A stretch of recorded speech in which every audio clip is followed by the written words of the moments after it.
මා ආරාධනා කර සිටිනවා පුනර්ජනනීය බලශක්ති සංවර්ධන පෙරමුණේ රුවන් චාමර මහතාට අදහස් දක්වන මෙන්.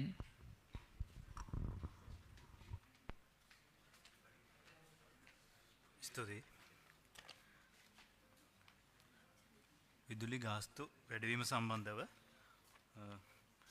විදුලි ගාස්තු වැඩි කිරීම සම්බන්ධව මහජන උපයෝගිතා කමිෂන් එකේ අදහස් විමසීමට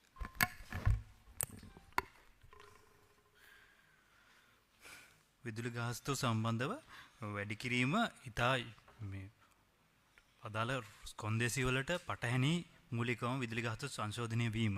එහිදී අපි කියන්න ඕන සාමාන්‍ය මේ ශේෂ්ත්‍රයන් තුළ සුළු හා මධ්‍ය පරිමාණ කර්මාන්ත මේ විදුලි ගාස්තු වැඩිවීම නිසා මූලිකවම කඩා වැටෙනවා.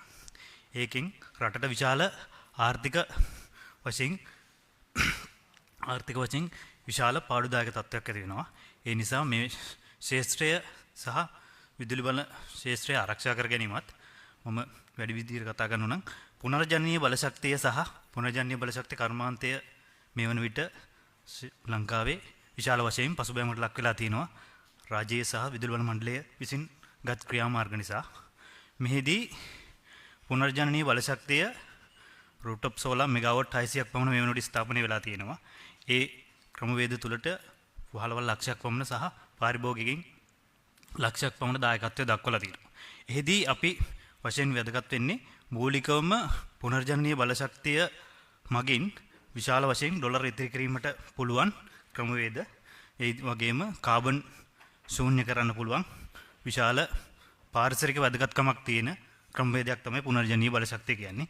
ඒකට ප්‍රමුඛතාවය දීලා රජයක් විදියට සහ කමිෂන් සභාවේ මේ නිවැරදි මැදිහත් වීම කරන්න අවශ්‍ය සියලු පසුබිම් හදලා දෙන්න කියන එකත් ඉල්ලනවා. සියලු දෙනාගේම මේ කටයුතු සඳහා පුනර්ජනනීය බලශක්තිය ආරක්ෂා කර ගනිමින් මේ කටයුතු සියල්ල ඉස්සරහට කරගෙන යාමට ආයත මහජන උපයෝගිතා කමිෂන් සභාවට විදුලි බිල වැඩි කිරීම සහ ඒ ගාස්තු සංශෝධනය කිරීමේදී කමිෂන් සභාවට තියෙන බලතල පාවිච්චි කළ නිවැරදි විදිහට ඒ කටයුතු කරගෙන යාමට අවශ්‍ය පහසුකම් රජය විසින් සපයා දෙන්න කියලා ඉල්ලනවා. කමිෂන් සභාව අකල් මරණය නොකර ඒ සංශෝධනය කරන්න ඒක හේතු කරගෙන යම් විදිහට විදුලි ගාස්තු සංශෝධනය එහි වෙච්ච පාඩුව පදනම් කරගනිමින් යම් විදිහකට මේ ගාස්තු වැඩි කරනවා නම් ඒක ඊටාම අසිස්ටයි. ඒ සම්බන්ධව කමිෂන් සභාව විදිහට මැදිහත් වෙලා එය නිවැරදි කරන්න කියලා අපි ඉතා ගෞරවයෙන් ඉල්ලනවා.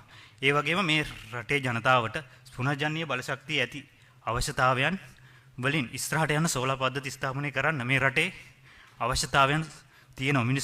මිනිස්සුන්ගේ සල්ලි වලින් තමයි මේ ආයෝජන ගෙනාවේ. රජයේ විදියටවත් විදුලි බල මණ්ඩලය ඒ කිසිම සංවිධානයක් විසින් සහයෝගයෙන් නොදී මෙතෙක් මේ කටයුත්ත නිවැරදි විදිහට කරගෙන ගිහිපු මේ වැඩපිළිවෙල සාර්ථකව කරගන්න තවත් ඉස්සරහට අපිට මේ කර්මාන්තය කරන්න මේ ආයතන වලට සහ සියලු දෙනාටත් මේ ආයෝජකයින් දිරිමත් කළා, දේශීය ආයෝජකයින් දිරිමත් කළා ඒ අයට මේ පුනර්ජනනීය බලශක්ති කර්මාන්තය කරගෙන යන්න අවස්ථාව මූලිකව ලබා දෙන්න කියලා මම රජයේනුත් කමිෂන් සභාවිනුත් ඉල්ලනවා.